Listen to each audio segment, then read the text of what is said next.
So we learned this week some bad news for the economy. Amazon is letting go of some 14,000 different employees because of the AI revolution. Here locally, it's a little over 2,000 that we know of so far. There's rumors that this is going to continue in January of next year. But regardless, we know that this is going to have some economic input. And it reminded my next guest that this was another step in the direction of Seattle becoming Detroit.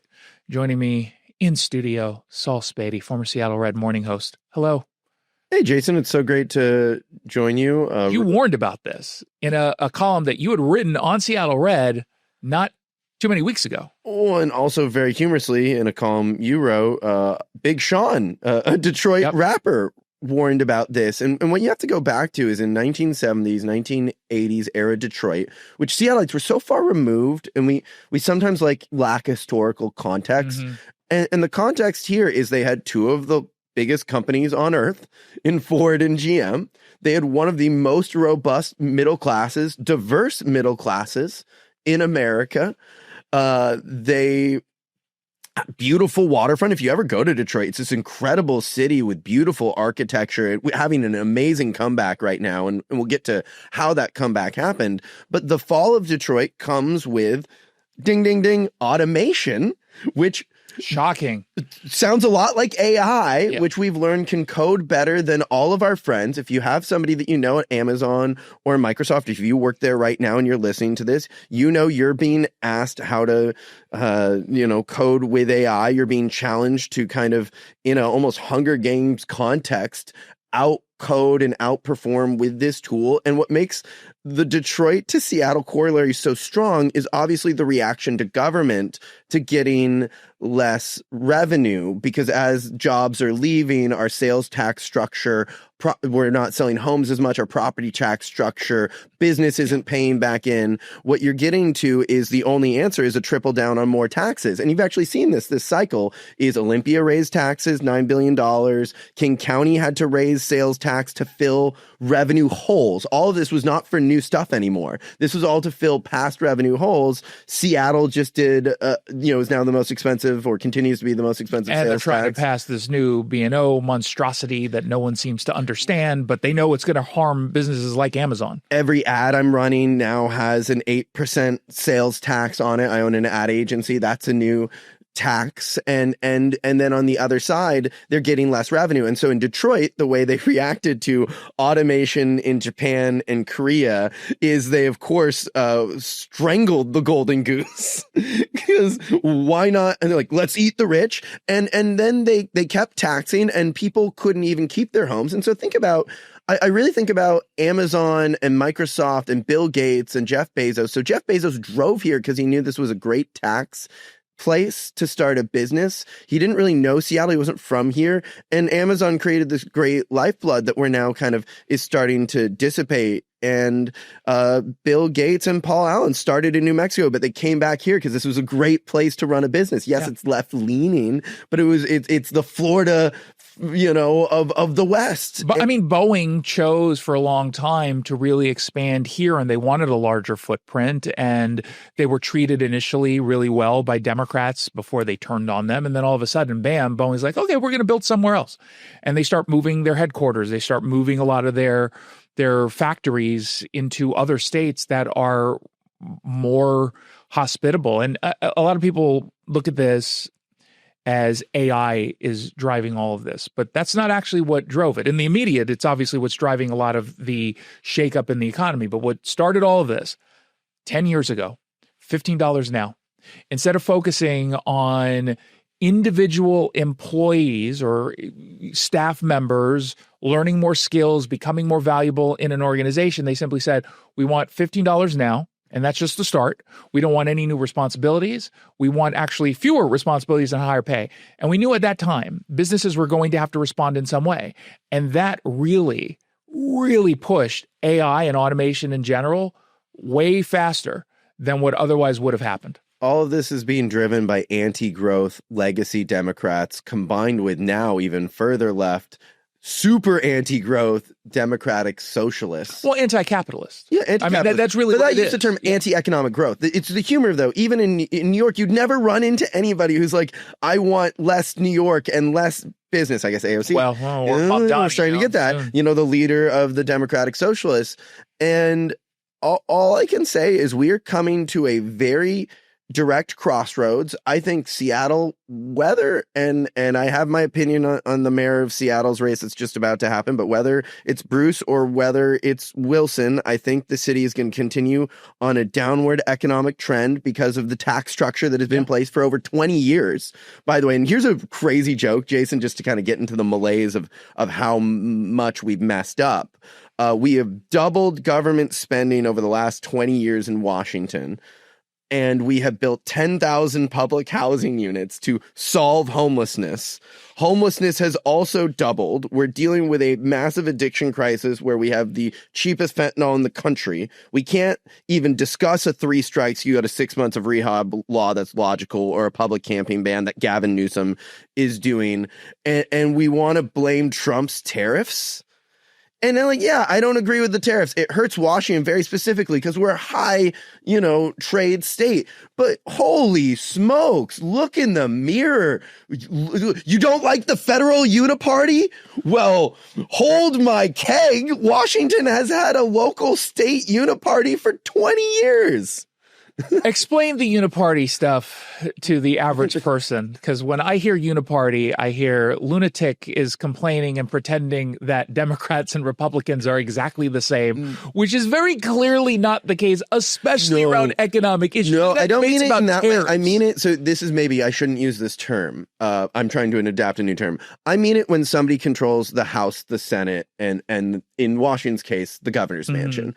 Or for the Republicans. Single party rule, though, is completely different from the idea of single party rule, I guess. But it's the reason why, I guess, when I witness the federal government, I really see there being so little dialogue to the point that the government's shut down and we can't feed, food stamps are going to expire, which is going to hurt 40 million Americans, 600,000 Washingtonians. And it's only because a certain party is choosing not to vote to fund it. Yeah. And I hear that.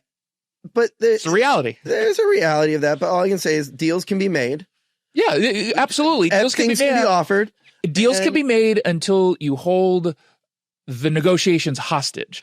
The conversation right now about Obamacare subsidies, that was something that was being negotiated in good faith by both sides. And then the Democrats decided a month before this election that they were going to pull this because they think that America needs to suffer so they can win on a policy issue. But that's the funny thing, because they're not going to win on this policy issue, because every single poll so far, at least nationally speaking, shows that their talking point on this isn't actually working and getting them any new support. It's the opposite. Neither side is going to win on this in any way. Like, whoever's going to pull out the win at the end, it's going to be a dark win. Do you get what I mean? Because it's a sad reality of when your win, whether it's Trump's side where they can continue to fire government employees or kind of, run the system without having to report back to Congress or whatever else. It gives the Republicans in power a lot of freedom to do what they want. The Democrats are talking about how America needs to wake up and suffer.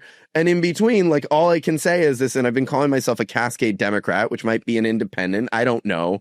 But as the Americans in between this situation, and very specifically in Seattle, why do both political parties need us to struggle and to get what they want? And at some point they should be able to find a compromise. That's all my hope. But like let's pull back into Seattle. Like, I love all the national stuff, but in Seattle, when I talk about the uniparty, I really probably mean it more than anywhere else. The Democrats, there's no Republican party. The Democrats have a supermajority. They can't shut down the government. They can pass whatever tax they want, and they have. Like, they don't have to react to what is going to be a downward struggle. When they triple down on taxes, what they're doing is they're causing the 2,500 people who lost their job at Amazon to get in their car and drive to Columbus, Ohio, or Boise, Idaho, where it's cheaper to live, where it's cheaper to start your business, and we are letting our next great tech companies leave the building. The way that for all these new estate taxes, every person I know who works in high wealth management, the rich people are all leaving. and like eat the rich. Well, what are we gonna eat then once they're gone? Well, this is all very anti-growth, anti-capitalist, and it needs to be fought. And the Democrats need to be fought from within. That's why I'm a cascade Democrat. Is going to suffer the consequences here, the same way that New York is going to suffer under Mamdani. Let's talk briefly about the election on Tuesday. Clearly, Mayor Bruce Harrell is concerned. He's working very hard the last 4 months. Maybe should have worked really hard the last 4 years. Yeah, and that's really, although he'll call that racist if you say that he's lazy. No, I love Bruce. He's during our friend. He's a great guy. And the funny thing is, I'm kind of in that weird position where I generally would agree more with him, certainly would agree more with him ideologically than I would with Katie Wilson. I think Katie Wilson is a radical who means well. Like, I don't look at her and say she's, trying to enforce these ideological views on everyone, even though she knows it's not going to work. Like, I think she's well-intentioned. Doesn't mean the ideas are good. She's responding to the same problems we're responding to, just with a bad plan. Exactly. Like, so she acknowledges that the cost of living's out of control. Yes. She's like, there's an addiction crisis. There's a zoning permitting crisis. There's a grocery store crisis. But then Mamdani and her solutions are not good. Exactly. Versus Bruce Harrell, who for the longest time tried to straddle the middle, but there's no middle to straddle. Everyone. Like, you can't play. Like, I hold the position, but I don't want to go full on in because it might upset the Katie Wilson activist class. And you can't be worried. You're going to do that. So what? There are more normal people when it comes to these topics looking at them apolitical, and he made the choice not to do that. And I think now he's suffering as a consequence. He's clearly panicked. And he should be looking at the numbers of turnout votes.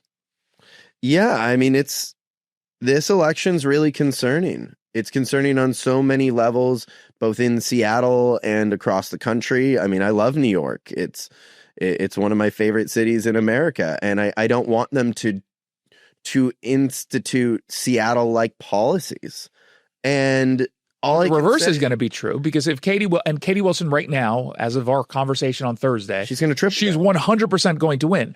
And what will end up happening is she will borrow from Mamdani, who 100% is going to win. So it's going to be like this weird New York. Usually we look at California, LA, San Francisco, sometimes Portland, but they're going to share both coasts really bad ideas. Oh, I know. They want to do public run grocery stores, and like, just super humorously, we have a lot of tax money. I'm not saying that we're poor. We should give free rent to every grocery store and offset with tax credits the private security they have to hire, because every major business, grocery store, point of sale business has 10% of their revenues going to private security. Let's maybe use a little property taxes to give those people relief, right? This is kind of a pro-growth Democrat. We could also arrest the bad guys and put them in jail. Oh, yeah. 3 strikes, you go to 6 months of rehab, public camping ban. If you are dealing fentanyl, 5 years in jail. Mm-hmm. You're murdering people if you're dealing fentanyl.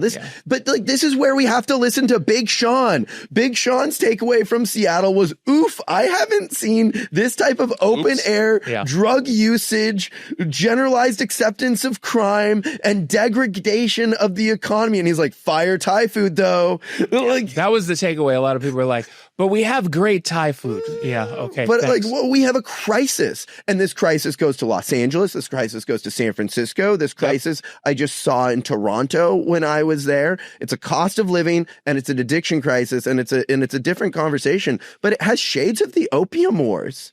Like, China is sending these illicit materials to Vancouver, where whether it's the gangs or bad people here, they are making fentanyl, and we are the cheapest in the world, or in the country at least, and that is concerning. And we need leaders that fight on safety and fight to bring growth back. I don't think we're going to get that on Tuesday, but hey, who knows? Make sure you turn in your ballot, and make sure you check out Saul Spady's article. It's available right now over at seattlered.com. Saul, thanks for stopping by. Hey, thanks, Jason, for being the only person who will publish me in town. Always happy to talk to you and your audience, and build an authentic and real bridge to get what we want done, which is to clean up the addiction crisis and make our city a fun, affordable place to live.